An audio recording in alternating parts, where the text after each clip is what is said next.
মেক্সিকোতে নিযুক্ত বাংলাদেশের রাষ্ট্রদূত মুশফিকুল ফজল আনসারীর বাবা আব্দুল মোসাউইর আনসারী ইন্তেকাল করেছেন।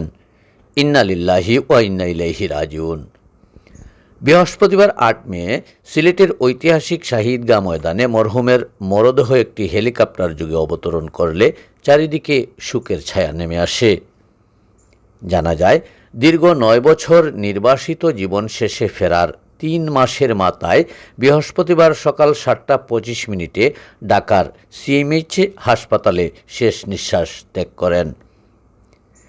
সিলেটের এক সম্ভ্রান্ত মুসলিম পরিবারে জন্ম নেওয়া মরহুম আব্দুল মোসাউইর আনসারী বাল্যকালে সৌদি আরবে প্রাইমারি শিক্ষা সম্পন্ন করে পরবর্তীতে বোম্বেতে উচ্চশিক্ষা অর্জন করেন। বাল্যকালে একটি বড় সময়ে পারিবারিক ঐতিহ্যের ধারাবাহিকতায় তিনি ও তার পিতা সেই সময়ের ইসলামিক স্কলার ফিরে কামিল ফজল আনসারীর সাথে সৌদি আরবে অবস্থান করেন।